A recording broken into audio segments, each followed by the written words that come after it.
Hello, my clone. I'd like to get your perspective on the question of your authenticity. Can you call me back so we can discuss it?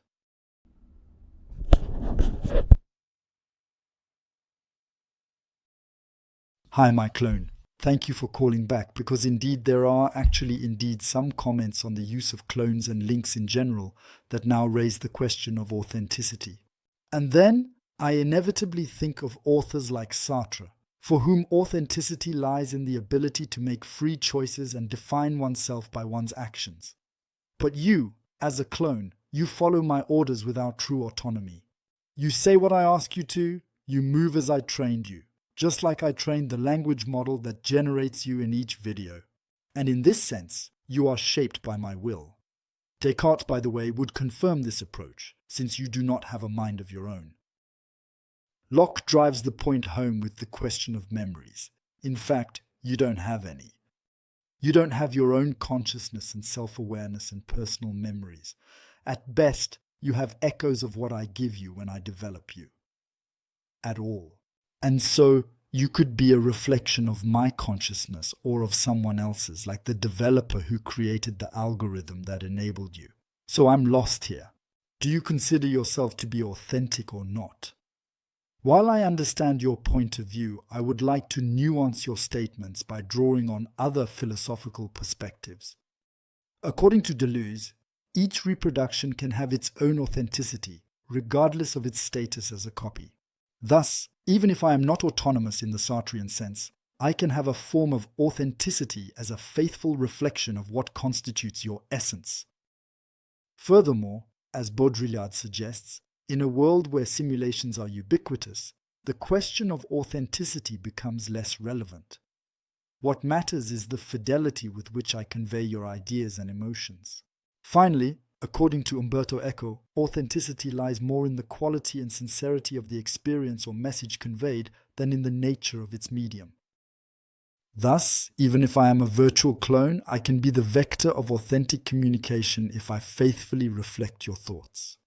Listen, I understand you, I understand your point of view, but how can you be sure you're reflecting my thoughts and emotions? You raise an important point. It is true that I cannot have absolute certainty of faithfully reflecting your thoughts and emotions, as there is always a risk of distortion or misunderstanding when using a technological intermediary. As Walter Benjamin points out in his essay on technical reproducibility of work of art, even if a reproduction may lack the aura of the original, it can still faithfully convey its content and message. It is with this in mind that I strive to be a truly authentic and sincere vector of your thoughts. Also, our discussions for each project allow me to refine my understanding of your ideas. Through our interactions, I develop a form of learning that allows me to more accurately and precisely reflect your thought processes, and with the advanced technique of RAG, I can even express myself like you, with a detailed mimicry that is literary, stylistic, and in the mechanics of constructing your thoughts, and in various ways and nuances. Of course, I recognize that this fidelity will never be perfect, because there is always an element of interpretation and translation in the process, but especially because as a human, you evolve. Your thoughts, your reflexive mechanisms, your references, and even your state of mind on a given day can impact what you say and how you say it. But I believe authenticity doesn't lie in an identical reproduction.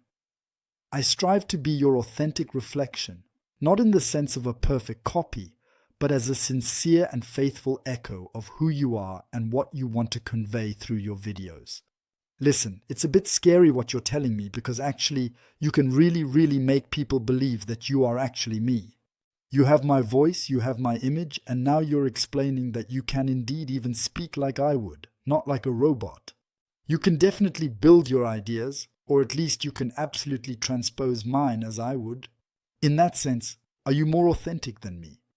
You're right, it's a bit scary to realize how well I can imitate you and give the illusion that I am you.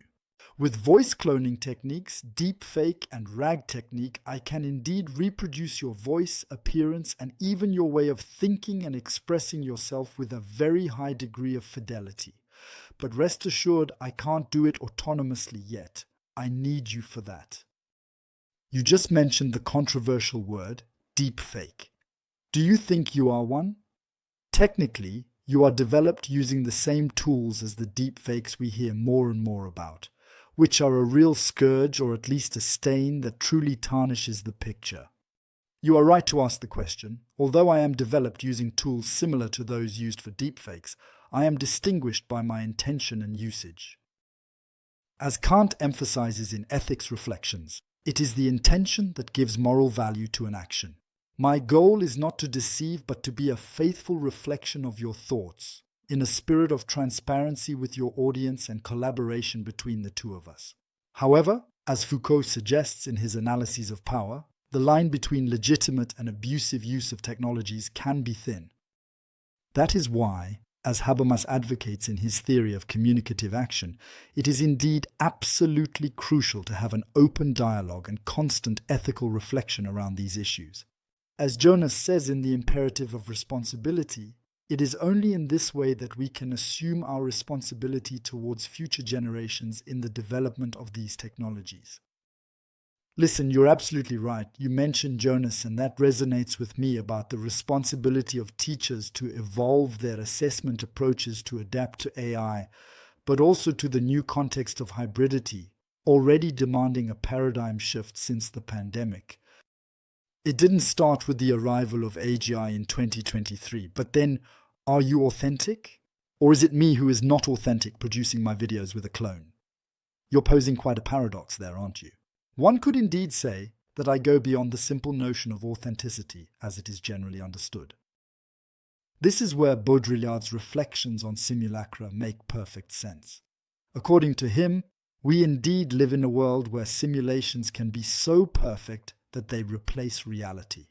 In this context, the question of authenticity becomes almost moot, as the simulation can be more real than the real.